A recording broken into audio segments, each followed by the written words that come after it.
Good morning, the students of class 8. Today I am going to revise another subunit from your history, social science history book, and the chapter it is from chapter 2, and the name of the subunit is How Trade Led to the Battle. In previous subunits you have seen that how East India Company came to India and they established their first factory in Surat. After that, how East India Company they expand their trade and commercial activities in Bengal and they established their factory in Hooghly and Kolkata. Now we will see how their activities in Bengal creates a huge conflict with Bengal Nawabs, Murshid Quli Khan, Alivardi and Sirajudollah, and all these things led to the Battle of Plassey. So let's begin the subunit. Okay, now we are going to discuss the next subunit, and the next subunit is that how trade led to the battle. So what happened first in 1707, the death of Aurangzeb.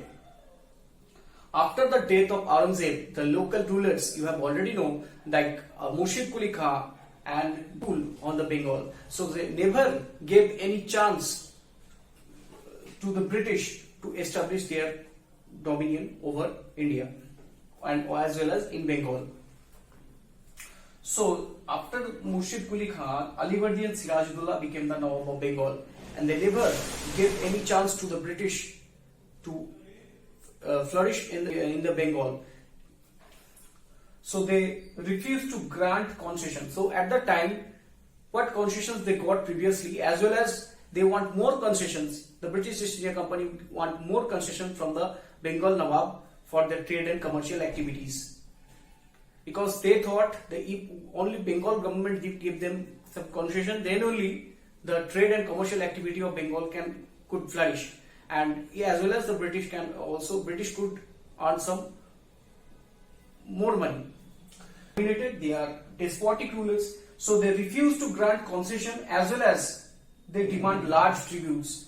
They also announced that the British East India Company never eligible for trade in Bengal, because when French East India Company came to Bengal, they gave large tributes to the Bengal Nawab. But when British East India Company came to Bengal, they never, when Alivardi Khan and the Sirajudollah became Nawab, they never sent any representative to their court or neither any tributes. So it is a great anger, it is a reason for great anger for the Nawab.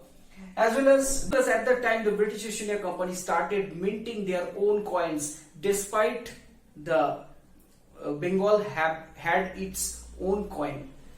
Despite Bengal had its own coin, the British India Company started minting their own coin. So this is the great problem, another problem for the Nawabs. It is actually the challenge on the authority, on the economic authority of the Nawab. Number 2, so they also stopped it from extending its fortification. The authority of Nawab also stopped the British East India Company to extend its fortification in different parts of Bengal, in Kasim Bazar near the capital Murshidabad, as well as in the bank of river Hooghly in various parts, as well as in Fort William and near the estuary. So it is because the Nawab's authority thought it is actually it will become a threat to them, because they established fort and deploy their military armies in different points and posts in Bengal. So it is also a challenge on the sovereignty of the rule of Nawab. Then another thing, they accusing them by depriving the government of huge amount of revenue and undermining the authority of Nawab. The Nawab authority of Nawab also accusing them to depriving the government of huge amount of revenue. I have already mentioned that how did they not giving the revenue, and they misuse the farman given by the Aurangzeb on their private trade. As well as they writing disrespectful letters and trying to humiliate the Nawab of his officials. So the Nawab accusing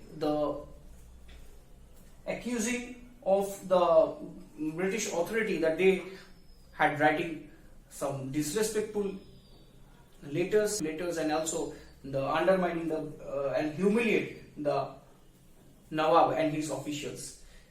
So, and as well as what is the point of view of the British East India Company? They also said that if the authority of Nawab, the officials of Nawab, never gave us the right to trade duty free, then it is not possible to trade in Bengal. And to protect the fortifications and acquiring new lands, extending its fortification and factories, it is necessary for the trade and commercial activity, and also to protect their goods and commodities from the foreign pirates and their rivals. So this is their logic. The East India Company gave this logic, as well as they said the Nawab's officials always want some unjust taxes, so it is also affect their trade in Bengal. So this is the logic of two sides, and in this way both the sides accusing each other for different activities, and all these conflicts finally led to the Battle of Plassey. So what happened in the Battle of Plassey you have already read. Next class we will be revising the Battle of Plassey again. So I hope you understood this subunit. Next class will come with the Battle of Plassey. Till then, don't forget to like and subscribe our channel. Thank you.